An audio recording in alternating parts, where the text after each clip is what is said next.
I'm Brendan Neary, and I'm gonna be deciding whether rap music is either good or bad. Now, I don't claim to be an expert on this. I'm simply like an avid listener to rap, so I'm gonna give you my opinion. In a day and age where people listen to rap music daily, society still continues to look down upon it, and it's looked upon as sort of an evil form of music, even though when in fact it really is not that. There's always this negative stigma around it, particularly coming from the older generations. But I'm going to argue that there's always some sort of genre of music that is looked down upon. For example, jazz music in the 1910s and 20s, swing in the 30s, rock music in the 50s, 60s, 70s, heavy metal starting in the 90s, going to now, and now the most popular form of Haiti music is rap. And I think that it's cyclical. Like each generation, when they have kids, they still enjoy their music, but they hate upon the music of their kids that they listen to. Simply, I couldn't give you a reason for that. Yeah. Okay. Alright, so my first reason is that rap is extremely relevant and it's embedded in today's society and culture, and that it's simply a genre of music and it can't go away just because one certain group of people dislike it or someone likes it. So it's not going to go away just because of that. Rap music is a popular form of music, and it accounts for about 22% of all music intake in America. The most common demographic, which is why it's relevant to us, is males from the age of 18 to 24. So that's why I thought of this idea. It's relevant to me. It may not be relevant explicitly to you, but it's relevant to your friends, kids around you. Studies have shown that 70% of teens who listen to music daily will listen to at least one rap song in their daily listening. So that's a large percentage of students, teens that were around all today. Because of this, it's important to understand that rap has a big impact on students and teens today and on upcoming generations. So it's important to understand it, and instead of discredit it for what it is, to understand the positive impacts it has. Okay, so rap, despite popular belief, it does not encourage or condone violence, bad behavior, misogyny, swearing. Rap is simply a genre, and genres of music are just different ways of portraying self-expression, and rap, like all others, is exactly that. So I'm going to argue that instead of rap being negative, it's the lyrics in raps today that are bad and causing bad examples to teens, and that rap music is a way of self-expression, and it's meant for other people to enjoy and for people to have fun making. Next, the stigma that rap music the stigma that rap music causes materialism or misogyny within teens and kids is not implicitly true. A study done by Western Connecticut State University showed that teens that listen to music or rap lyrics with misogynistic tendencies and violent tendencies, it showed that the teens were more violent, more misogynistic, but at the same time, they played a different control group where teens listened to rap lyrics with anti-violence and anti-misogynistic messages, and they showed decreased levels of violence and misogynistic tendencies. So this shows that the message that comes through is actually through the lyrics and not rap music itself. Finally, swearing, which is very common in rap. It has the most curse and swear words on average compared to other genres in each song per minute. And while this is an issue, it's been shown there are many counter arguments to it. First of all, kids who hear it, they aren't as heavily affected as scientists previously believed. Kids with a healthy self-image and good self-esteem are barely affected by swearing at all.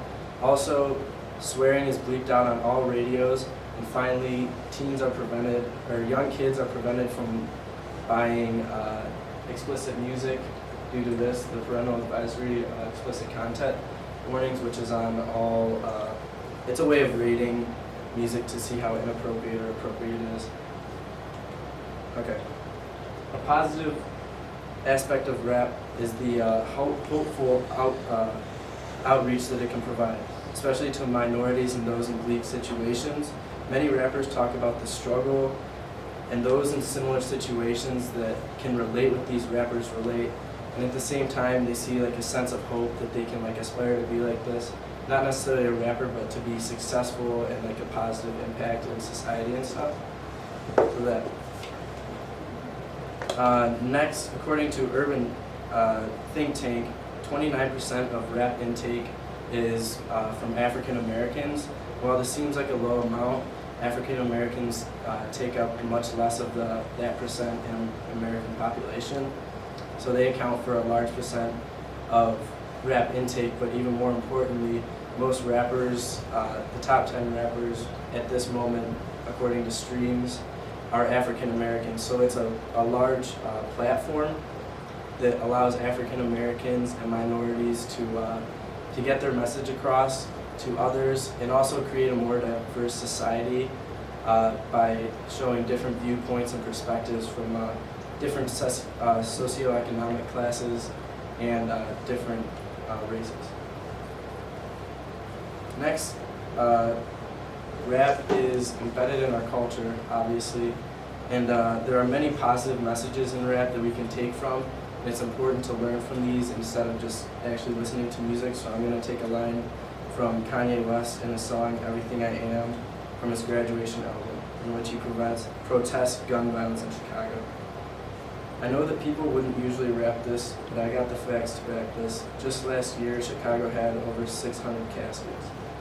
Kanye recognizes that there's an issue, and despite many people just wanting to sell music that will sell and make them money, he's being conscious and recognizing that he has a voice that many people listen to, and he can make a difference by protesting gun violence, which is a serious issue in Chicago. Next is a line from a verse in one of Earl's Sweatshirt songs, Hive.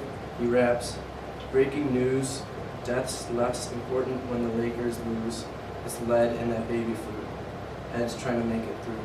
So like the previous quote, Earl's Sweatshirt highlights the fact that people are ignoring serious issues that need to be fixed, and by doing this, it's not just a typical statement that you'd hear in most songs. He actually wants to make a difference, and he can do that through his voice and inspiring change. The next thing I'm going to talk about is emergency response that is very common within rappers. So for example, Meek Mill, he is known for donating. First, he donated $50,000 to Flint after the water crisis, and also just as many bottles of water. And many people just gave up on Flint right after the fact, but just 2 months ago, he was still donating money and providing support to the people in Flint. Next, this is Young Thug.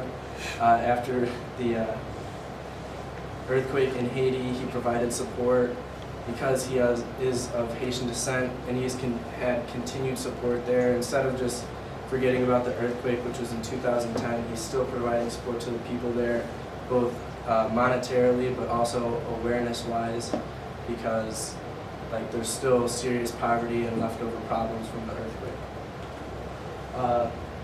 This is a group of rappers. They were a part of the We Are the World 25 for Haiti, which was also in response to the Haitian earthquake, and they collaborated to make a song which raised awareness for the problems after the earthquake. And some of the rappers that helped in this project were Snoop Dogg, Kanye, Lil Wayne, Wyclef Jean, Akon, T-Pain, and Kid Cudi. And back to Akon, which I mentioned previously in the We Are the World for Haiti. He used to be a very popular rapper, and he stopped making music for a little while because he went over to Africa to do charity work, and he started an initiative called Lighting Africa, which is he brought electricity to areas in poverty in Africa to help get electricity, lighting, and clean running water. It was called Lighting Africa. And so far, he has raised over $1 billion in his endeavors. The next thing I'm going to talk about is cultural impacts they have in the fashion world. Kanye West, in his very popular Yeezy line, he makes sneakers and high-end sneakers that bring in tons of money for these industries, and also clothes that are very popular. Pharrell Williams and Billionaire Boys Club. Jay-Z starting Rockaware. Tyler, the Creator, doing like trying to avoid the mainstream, and he's making his Golf Wing clothing line. Sean Combs and his Sean John clothing line, which is in many department stores around America. Next, I'm going to talk about the positive lifestyles that some of these rappers live. Particularly, I'm going to focus on Gucci Mane. He was a known drug user and also drug dealer, but after coming out of prison, he is reformed.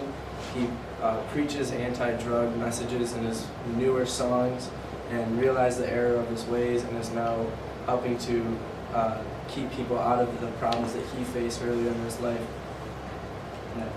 So my conclusion is that I'm challenging you guys not to stop listening to rap music, but rather instead find rap music with lyrics that have a positive message that can make a good change in your life.